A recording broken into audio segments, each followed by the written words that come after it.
Žaidimas IQ skirtas susipažinti su sekos sąvoka, įžvelgti sekoje esantį dėsningumą ir lavinti skaičiavimo įgūdžius. Taigi, pirmas IQ etapas ir pačios lengviausios sekos. Štai matome geometrinių figūrų seką, kurio sąlygą persipiešiame ant tento, tai yra kvadratas, apverstas trikampis, kvadratas, trikampis, kvadratas, apverstas trikampis, kvadratas, trikampis ir turime pabaigti.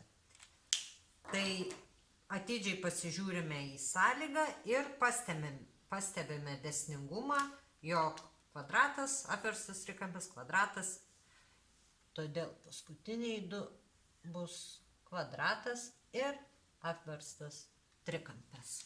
Štai, traukiame kitą kortelę, tai yra skaičiai, persirašome skaičius, 42, kažkoks skaičius, 44, 45, 46, 47, 3 skaičiai praleisti ir 51.